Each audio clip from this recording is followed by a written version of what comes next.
that I see over there? Tim Moss, who is that? Brad Pitt. Oh, okay. You look like Ikeavelli to me.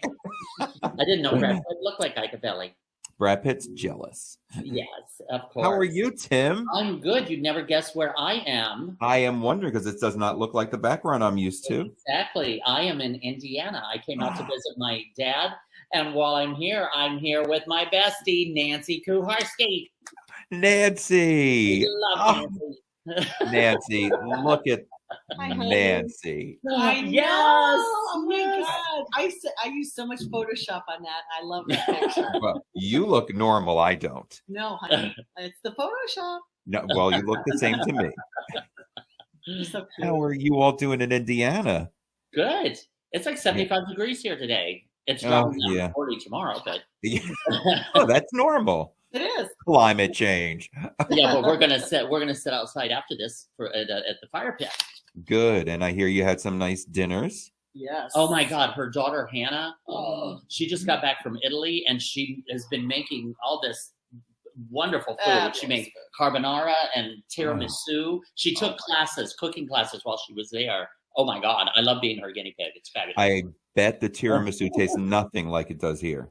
Exactly. Oh, right. She uses a meat called guanciale. For the I was going to say that's not in the tiramisu. I'm sorry. I'm so nervous because I'm on camera. Oh, please, you're a natural. Oh my God. I know. So Tim, tell everybody who our show is sponsored by. Well, our show is sponsored by the one and only Uberlube. Yay! We love Uberlube. We sure do. And you can visit their website, uberlube.com, and get all their fantastic products, which we give out at 50 Shades of Gay to lucky participants. We do. Yes, we do. And a lot of times we give small samples to the entire audience. We sure So do. it's shows and see. Yes, nobody walks out of there dry. Yeah. So now, Tim, any questions or anything if anybody has? yes, if anybody has any questions, they need some advice, you could hook us up. We will help you out as much as we can. Just reach us on ikeavellievents at hotmail.com or send us a DM on Facebook, and we will try to answer it the best we can. And do not forget to subscribe to our YouTube channel, Loose Lips, the podcast. Hello. Word. So Tim, let's get this ball rolling. I'm so excited. Okay. Well, firstly, I was just going to say, I don't think I've seen you since I got back from Scranton. That's because right. I was in Scranton doing Little House on the Ferry. It was so much fun. Yes. And got back and let me think.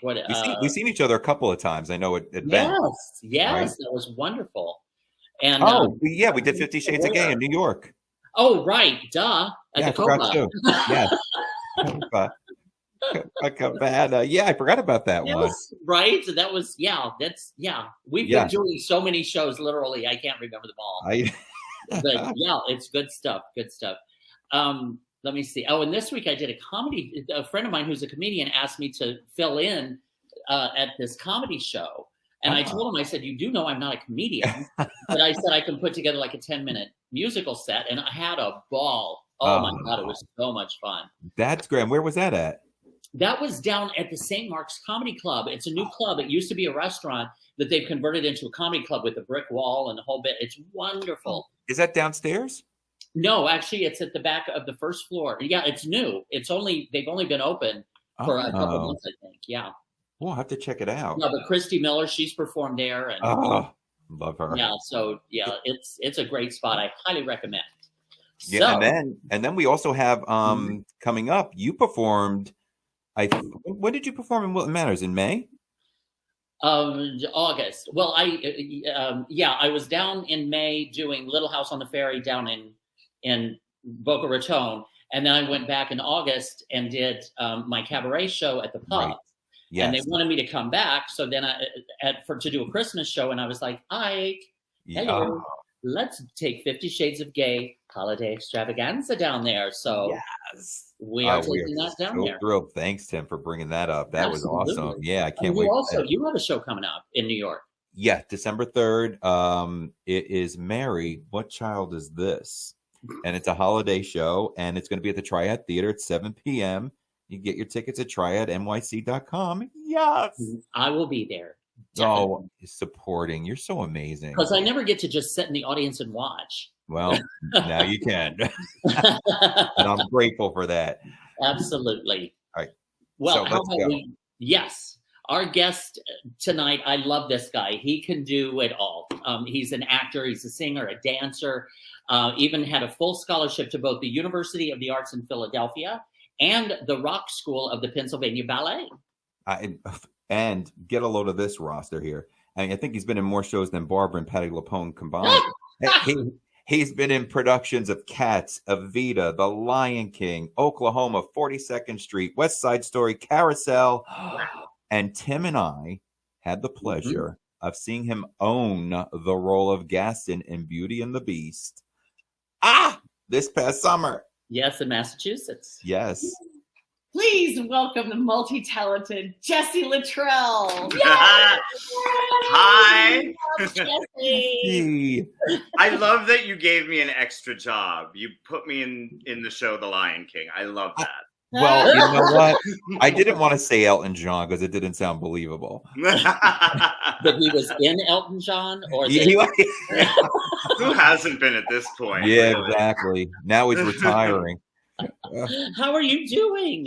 I'm great. I'm welcome to my living room.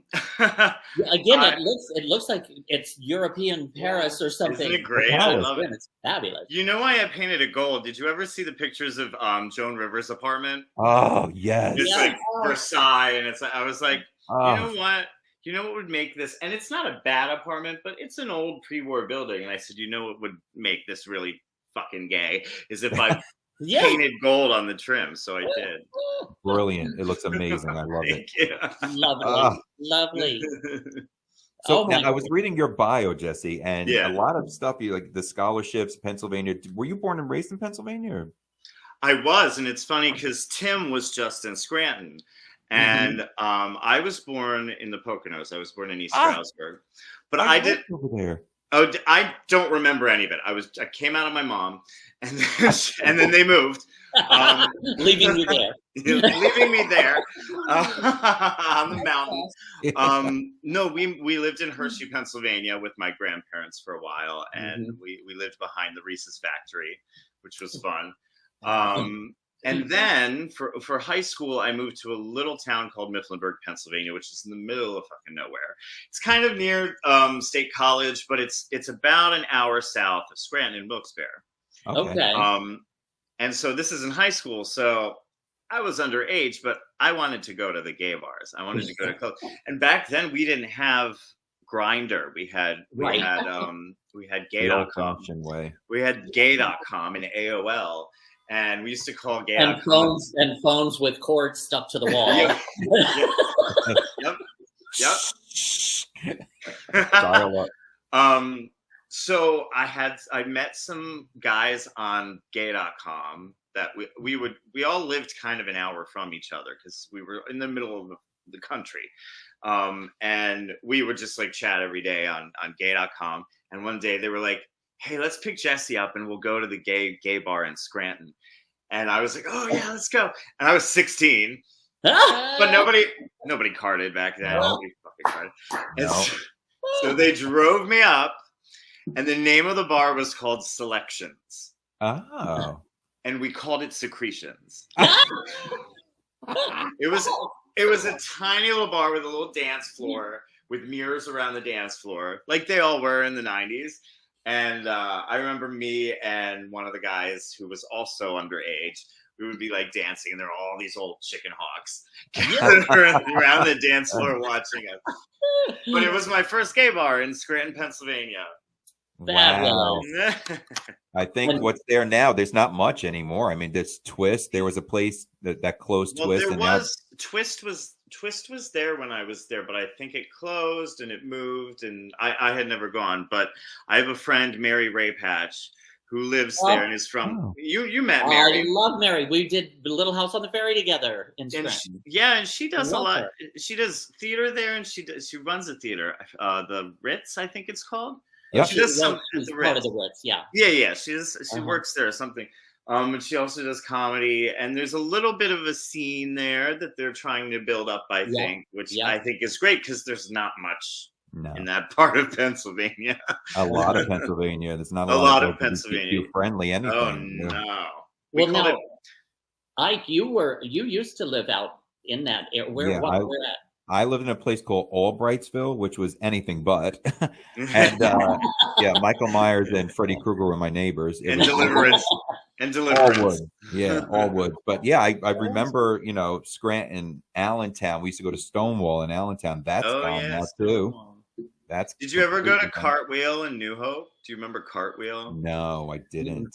Or any of the, because I went to school in Philly. Did you go to Philly and go to Woody's? Woody's and Voyeur and Well, Voyeur was called 2-4 when I was there, and it was the after hours club, meaning it was open till 3 instead of 2. Wait, do you remember a place called Key West in Philly? Oh yeah, yep. Key West, amazing. Uncle's. Air Force Command. There was a place called Glow Bar. I went to all of them. I lived, and Sisters was the lesbian club. Yep. With a restaurant. They made burgers. But I lived in the building next to Woody's, the Chancellor building, which is attached to Woody's. So I could look out my window and see everyone lining up. Sometimes we throw eggs at people. Those were the days. You could get away with anything back then. Yep. Before cell phone. Before, yes, and all the security cameras. Good videos, yeah. Yep. But so have you always been a performer? Have you always been like on stage? And when did you first start? Well, I guess I was very hyperactive. I had very bad ADHD, still have it, but now I have medication. But I started in like the high school music, in the middle school music program, and we did concerts. And I remember the first big solo thing I had was we did a medley from Aladdin, and they made me Aladdin, and I sung "One Jump Ahead of the Red Line," that song, and that was like my first time like center stage doing it, and I was like, okay, all right, yeah, this is where I belong. Yeah. And then when I was 16, I did my first professional show. We had Rockwell Productions. Was an equity company that had 2 theaters. They had one in Milton, Pennsylvania, which was near where I was, and they had one in Media, Pennsylvania, which is outside of Philly. And they cast me in a show and meet me in St. Louis. And that company's gone, but they're kind of still there. They're at the Media Theater now. They don't have the one in Milton, but that was a while ago, a long time ago. So yeah, you really started at a young age then. So then how did you get into to get the scholarships and everything? How did that come about? So just in case anyone is watching, I didn't have a full scholarship at UArts, and I think they give them to dance majors, but not. I went for musical theater. I didn't know, because I'm from like the backwoods of Pennsylvania, so I didn't know what the big schools were. Yeah. You know what I mean? I didn't have the guidance. I didn't know about CCM. I didn't know about Boston Conservatory or any of that stuff. So I remember just remember like your guidance counselor would have the books, the course books from all the colleges, and you just like look through them. And I looked at UArts, and I liked the courses they had and the course descriptions. And then I went to go visit the school, and they had just built the Terra building, which is this beautiful new building with like cathedral ceiling dance studios, gorgeous building. And we were the first class there in that building. And once I saw the studios, I was like, oh, this is where I have to go. This is like the thing school. So it's the only school I wanted to go to. I auditioned for Point Park in Pittsburgh too, got in there, but I was like, I'm going to UArts.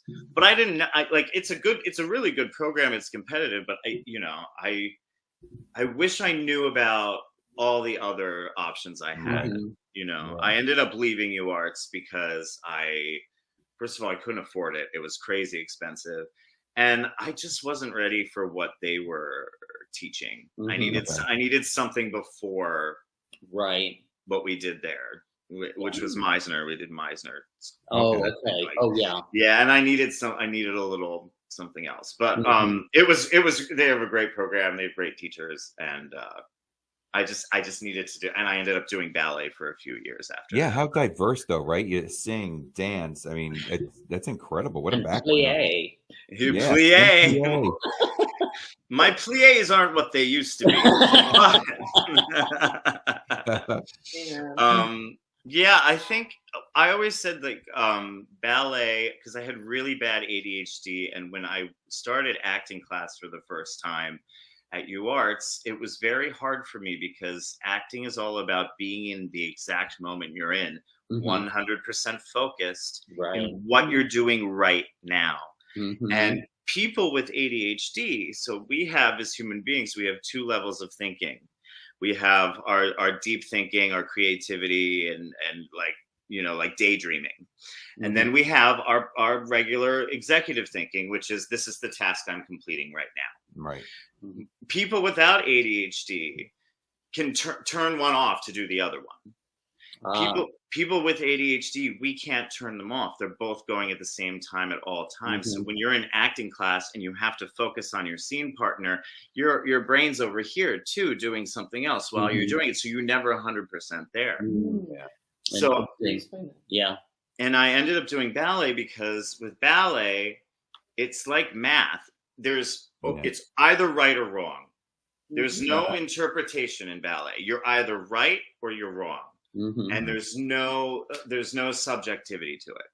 So, and it made me focus, it gave me discipline, and it just felt like I was on autopilot. I just have to do this. And it kind of helped me focus. And later on, I took acting classes and found a new way of thinking about it that got me back into acting. But that must have been such a struggle, even when you were doing with ADHD, going through like productions and performing. Was that? Oh, yeah.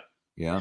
Yeah, and I started in the chorus. I started as a chorus dancer when I got out of school, and learning choreography was just a nightmare for me. And auditioning was so horrible because I couldn't pick up the choreography as fast as everybody else. Right. But also I had all this ballet technique, and I didn't look like anybody else. I was 6'2". And I had this big, huge baritone voice, but I looked 12 back then. So it was all a weird mishmash of stuff happening at once. And one of the other things we have, people with ADHD, we have something called rejection sensitivity dysphoria, where any sense of rejection we feel, even if we make it up in our heads, is so severe, so much more severe than what other people have. So imagine auditioning. And I struggle with it to this day, and like, you know, therapy helps me like process it and whatever. After rejection is the worst. Yeah. I look at my old Facebook posts when I would like sorry. I'm sorry. Sorry, we're just busy. I would look at my old Facebook posts, like when I was like total bitch and like saying like stuff about like show business in general or Broadway, whatever. I'm like, what a bitch. I was such a little bitch. And a lot of it was me like getting out my rejection sensitive dysphoria, like getting it out. Instead of talking to a therapist, I was bitching on Facebook. You know? Right. What did we have when we didn't have social media? What did we do? Right. Right. We'd be on the phone with the cord twiddling. Yes, right. On the floor. Oh, you should have seen her at the club last night. So much DHP, her eyes were rolling. That's what we did. Yeah, we sure did. So who were some of your inspirations growing up? Like the people that you emanated or wanted to well, I started with my grandma's records and records at thrift stores. We weren't poor, but we didn't have a lot of money, and my parents didn't like buy us lots of shit. But we had a jar of quarters and a thrift store down the street, and I had a Fisher Price record player. So while other kids are getting the new stereo Britney Spears album or whatever, I was going to the thrift store and getting the old records of Judy Garland and Barbara. Yes. And all and I didn't know it was gay. I didn't know what gay was yet. And that's what I was picking up. Yeah, right. And listening to and enjoying. And well, even the people at the thrift store knew. Yeah, right. Oh, everybody knew. Everybody. That little queen. Yep. Get the stripes and the Judy Garland and a lot of butterscotch, little boy. Yeah. Oh, I was a Catholic. But yeah, so it was like the records, I think, really what got me into it. And then I remember a neighbor gave us the Phantom of the Opera, and that's when I started getting into actual Broadway shows, was listening to. And I liked the Andrew Lloyd Webber shows, and I liked Miss Saigon and Les Mis because it was completely sung through. We couldn't afford to go see a Broadway show. So with those sung through musicals, you can sit there and listen to it, and you hear the whole story. Mm-hmm. And you picture what you think it's going to be, but that's why I liked those, because you could hear the whole thing. After she came out to visit me, I think that was the first time you came out to visit me in New York. I remember it was that was a long time ago. She was obsessed with Phantom of the Opera. My whole wedding was Phantom of the Opera. Absolutely. Oh, was it really? So, do you know what a fan is? Do you like the fan club? They call themselves fans, PHAN.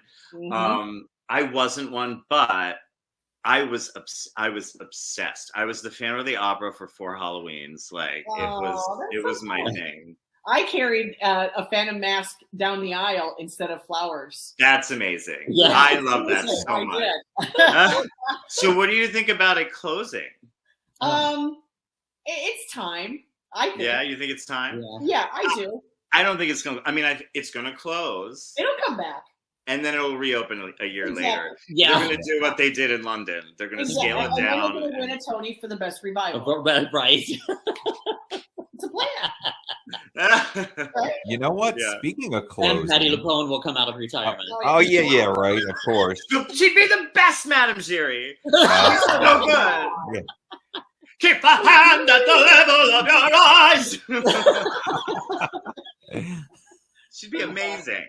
Speaking of revivals, Funny Girl. Any thoughts on Leah Michele? The videos, and so I was the biggest fucking Leah Michele hater in the world, and not because of the stories I've heard about her from like reliable sources about her being an evil child. There was something about her acting and her face that really bothered me. Well, that whole that's what it is. It's like when she sings, it's like she's crying and mad at the same time. But what I'm seeing, and oh my god, and I hate that. It's like this NYU thing the girls do, and I'm like, stop crying. Yeah. Make me cry. She sings with her tongue a lot too. I can't stand that. That's a whole thing these kids are doing now. Is that because I was like, because the thing that pissed me off, because I will not go see her. I will not go support. I cannot stand the bitch. Yeah. But and it's a personal thing. You're not someone who says things like this, so no, I don't. But the thing is, I guarantee she's one of the few artists that can pull that damn role off. That's what I was about to say. She's got the vocal chops. She can, because that is a vocally strenuous role. And she's one of the few that would be able to pull it off. And the videos, they can watch it. Yeah. The videos I saw of her, I was like, she's got it. I did see Beanie. She was, which I enjoyed seeing the production for the first time in my life. You know, that was the nicest way to say that Beanie sucked. Right? I was like, what are they thinking? I didn't see Beanie, so I'm not going to put a comment out there. It's like putting Jennifer Holliday in the role of Beetlejuice. It's like, what the hell are we doing here? I'll tell you something privately that my friend Vanessa told me that I can't say here, but I'll send you a message. After we go off the air. No. Yeah. And the show's over. What is it? Egg. Tell me. Okay. Can I put it in the chat? Will they see it in the chat? Oh, I'll tell you. I'll tell you after. Later. I'll tell you after. I'll tell you later. And we swear we won't put it out there. The thing about Funny Girl, though, is too, and a lot of people say this as well, is it's not the book. It's I haven't seen this. I didn't see how they changed it or how they doctored it. It's really difficult. It's a really difficult book of a show to pull off. And even with Barbara, you know what I mean? Yeah. So it depends on a good singer in that role, because it's at that point, it's all about Julie Stein's music. Yeah, it's all about those songs. So it needs to be, you can't put a great actress in that role. Right. And expect it to do well. You can't put a mediocre actress in the role either, and expect it to do well. But you can put a mediocre actress who can sing the fuck out of it. Right. Role, because it's all about the music. Yep. Well, Tym, you Beanie wasn't the greatest vocally, right? I mean, one thing that I do, again, this is a nice way of saying it, but one thing that I will give her is that she made it through. Yeah. She could make it through 8 shows. She wasn't. I can't believe that this is the bar, and you're not the first person to say it. This is Broadway. This is fucking Broadway. I agree. I know several other. No, I know several other performers. I would have highly recommended before her. And it's so hilarious that there is this world where we have to find ways of saying things. Yes, because we don't offend anybody. We don't offend anybody, and we should. I mean, professionally, I can't, because some asshole's gonna be like, "Oh, exactly. Right." You know what I mean? I'm sure there's plenty of those already, because I've opened my big Italian mouth a lot. Yeah, me too. But the thing is, how did we never said shit like this in the 90s, even with like the Andrew Lloyd Webber. Everyone in those shows could sing, act, they could belt, they could sing soprano. And they deserved to be there. They deserve to be there. Amen. Right. So what is this world we live in now? I don't know. Where there are people who cannot hit notes. Right. All right. I got a little thing here. Who's the one that always sounds like she? No. Who's the one that always sounds like she's got a pacifier in her mouth when she's on stage? Who's, Tym, the one that's from Frozen? I can't stand this woman. Idina Menzel. Yeah. Oh my God! Did you see her sing "Don't Rain on My Parade" for Barbara? And Barbara looking like, no. Did Barbara make a face? Yes, please watch it on YouTube. Oh my God! I'm sorry, she just sat there and was like this. Moss sings that better than anybody. I think even better than Miss Streisand. Sorry. We're besties. Only way. I had that song at my wedding too. I sang that at her wedding. He did. I think I've heard you do that. Oh, I heard you do it in one of the Brooklyn Pride. You did it. On the street. Yeah. I heard you do it. I remember correctly. I don't think I made it to the. That was like the 3rd time I had sang that song that day. Because it was fabulous. No, it was fabulous. And you had what's his name? The little kid that does drag, Desmond. Oh, Desmond, yes. He was there, and he got on stage. I forgot about that. Yeah. Can we get back to trashing Idina, please? Sorry. Yes. Okay. Who's speaking? I'm sorry. Who's talking? I want to trash Idina. Can we go back to that, please? Okay. But so Idina Menzel, I love that you said that she sounds like she has a pacifier in her mouth, and I was trying to think of what that is, and I can do the that noise she makes when she's trying to sing quietly. Nasal, yes, right. It's when she tries to go like do pianissimo, because she's a throat belter, so she's like, and it's really hard to sing quietly when you use your voice like that. So this pacifier thing she's doing. That's hilarious. I just love it. I can't. Pacifier. No more. Idina, put the dick in the mouth instead of the mic. I remember when it was Rent that kind of like people like paid attention to her, but then she disappeared for a while. But in Rent, when she was younger, she kind of looked, and this is the 90s, she kind of looked and sounded like Alanis a little bit. Back then. I actually seen her in when it came out, Rent, in the 90s, when she was in it with, I think was it Taye Diggs? Her husband. Are they still together? I don't know. He didn't run from that. Please. Shame on him. Oh. Well, enough about Idina. I just wanted to mention about Beauty and the Beast. Oh. When Ike and I got to see Beauty and the Beast up in New Bedford. You saw opening night. Opening night in this incredible theater, and I wasn't sure what to expect, and it blew us away. Yeah. The quality of that show, the quality of the actors, the quality of the set, just everything was right. Like, we walked out of there, and the first words out of Ike's mouth was this was Broadway quality. Yeah. Yeah. It was very special because I don't think I've ever been, and I've done a lot of shows as you listed. Yes. I've never been in a cast where everybody gave their all. Usually someone's complaining about the housing and doing half-assed shit in rehearsal because of it. Or someone's being a diva about it. There's always somebody, at least one person. Of course. And there's always at least one or two on the production staff that are like that as well. And this was the first time there was none of that at all. Absolutely none of it. And they really, at New Bedford Festival Theater, they really, Wendy is the new artistic director. Yeah. But they have always taken it very seriously. And they only, back until this season, they only did one musical every summer. So they put everything into it. And now Wendy's doing a whole season. They're doing White Christmas right now. And then they're doing The Wiz, and then they're doing Joseph. So it's the first time they're doing a full season. But they're going to do the same thing for every show. She's going to put 120% of everything into. Even the choreography was insane. And that one number that you had done, it was the mugs. The mugs. That was great. Yeah, it was so much fun. The set. That's Andrew Winans was the choreographer, and he's done a lot of stuff there. And he was great too. I like a choreographer who's very specific. You know what I mean? And he came totally prepared. I love when directors and choreographers are prepared, because I have to prepare. Because of my ADHD, I have to prepare very, very, very majorly.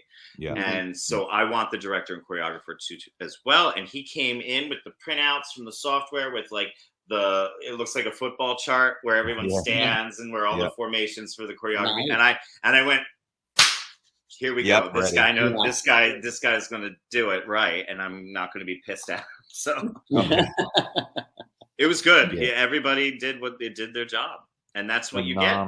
That's what you get. The audience gets a great show. Yeah, and it was funny because we were doing our show there, and Tym mentioned to me, he was like, "Would you like to go see Beauty and the Beast? Jesse's in it," and I'm like, "Yeah." And my cousin was with us, and she walked out of there thinking, "Oh my God, what the hell did I just see? This was incredible." It was incredible. Didn't expect the production value was insane. Yeah, and I thought we were surprised too. Like, we got into the theater after 2 weeks of rehearsal, and we were like, "Oh, this shit's going on." Yeah, it's real. But then it was kind of a nightmare because Beauty and the Beast is a huge show. And you saw those set pieces and the castle that is on hydraulics and rotated, moves around.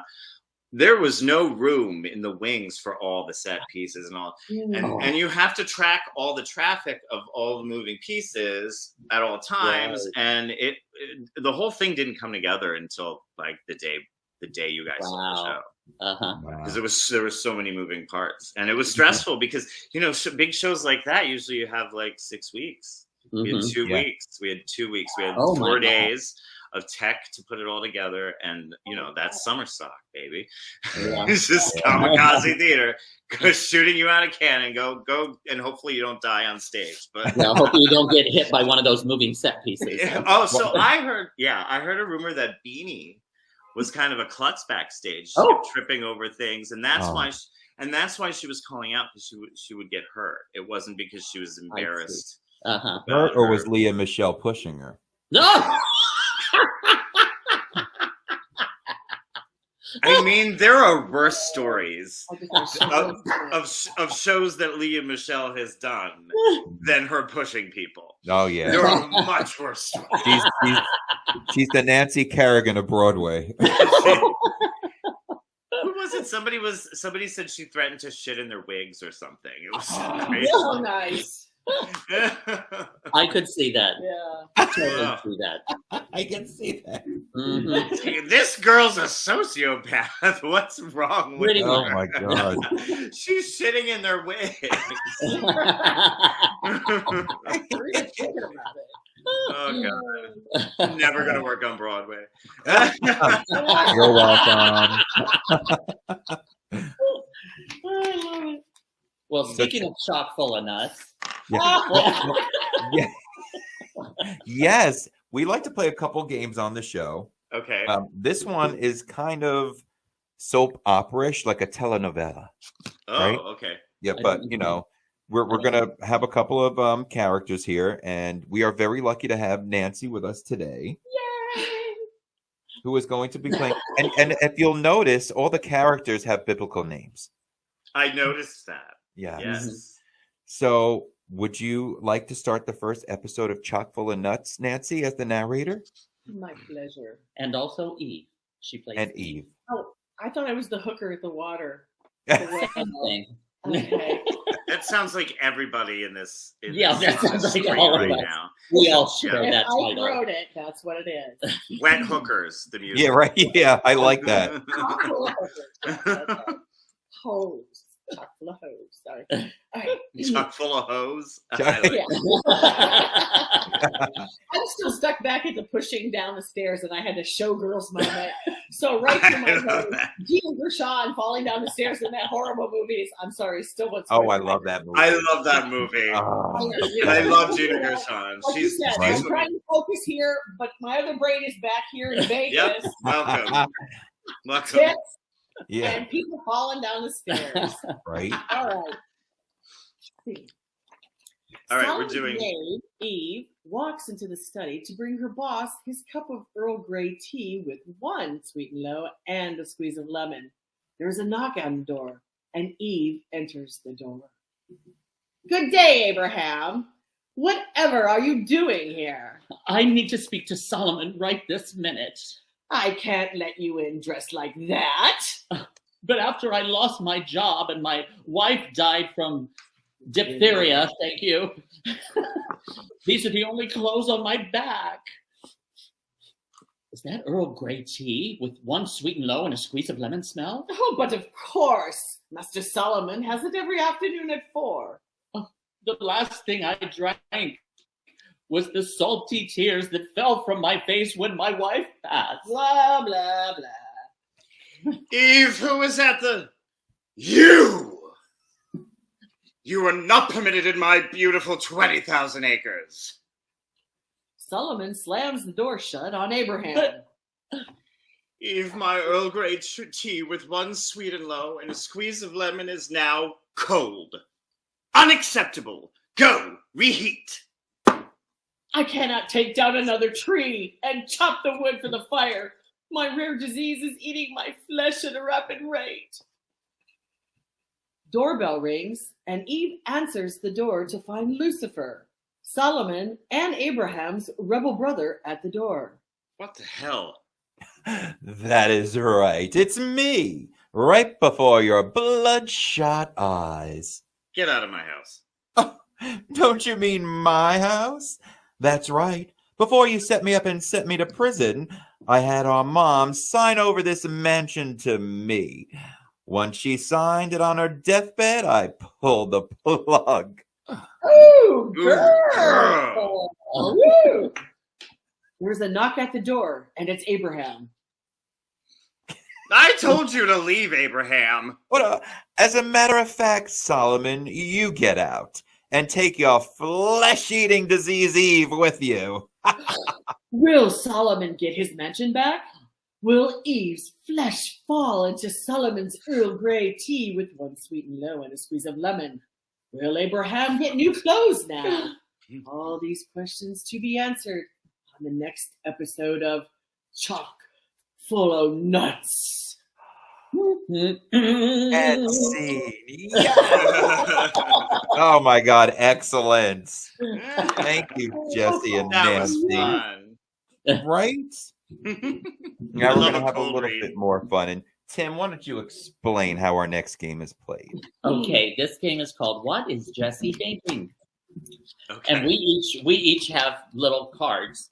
And Ike will ask you, like, he'll give you 2 options, and you pick one. Like, he'll say hot or cold, like if you like it hot or if you like cold, and then don't answer. We'll write it down. So, okay. How about we'll start. So, hot or cold, don't answer. Okay, now, everybody ready? Yep. Okay. Say your answer. I'll say what your answer would be. Hot. Hot.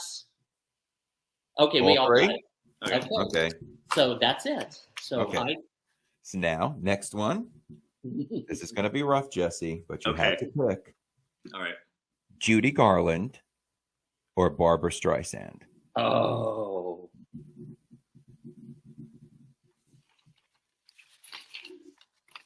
Okay. Judy Garland. Garland. Oh, he missed it. Yay, champions! Yay! Cheaters. All right. Winter or summer?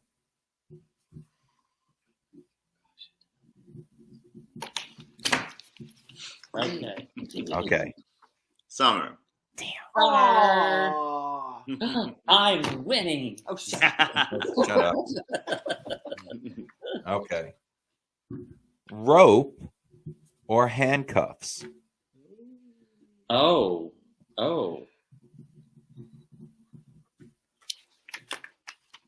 Okay. Is Brett Summers ready? Okay. Go ahead. Handcuffs. Oh, yes. I had rope. Oh, yes. Oh, my God, it's tied. We're all I was going to tied. put with feathers. Feather? Absolutely. Okay. If you had to pick one for the rest of your life, cheese or sex?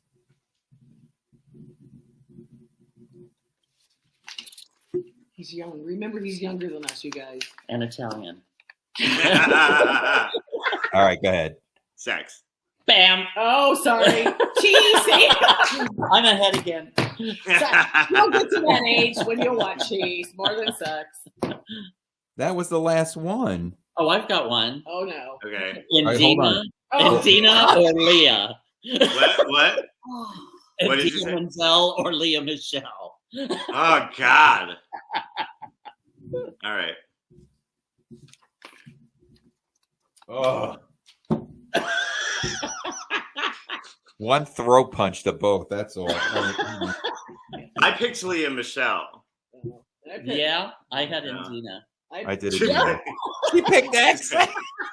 There's no way. There's no winning. No winning. All right, so let's see. 1, 2, 3. Tim won. My daughter loves it. Tim won. Tim won. Damn it. Of course, Tim, he's known me the longest. Of course. He's known me since we got off the ark. Oh, my God. Wow, Jesse, thank you so much for joining us tonight. Can I plug something before we go? we wanted to tell us where, what you got coming up. Tell everybody where they could find you too. Well, you can go and read more about me and see videos of me singing at jessesings.com, like it says right here. Yeah. How do here? Yeah. And I haven't sung in the city, and I haven't done a show. I haven't really performed in the city at all since my last show, 54 Below, which was 4 years ago. Wow. And your shows, especially with like Fred Barton. Oh my God. Yeah. Incredible. So it's rare to see me in the city, but if you want to see me, I'm going to sing a song at the Lineup, which is Susie Mosher's show at the Birdland Theater on Tuesday, which is November 15th at 8:30.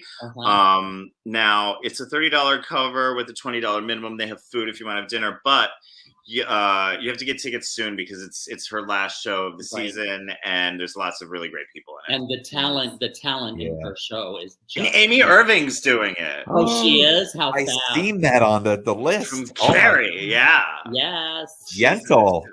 And Yentl. Yentl, exactly. yes. Yes. Yeah. So and the Fury. Yeah. The Fury. Right back to Leah Michelle again, huh?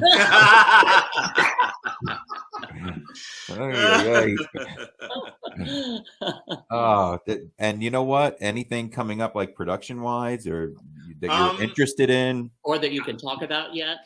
I'm going to make a big announcement at the lineup on Tuesday. If anyone wants to know, they can come, and that's how I'm going to do it. I'm going to be really crafty. I'm going to announce it on stage. Awesome. Sweet. Very cool.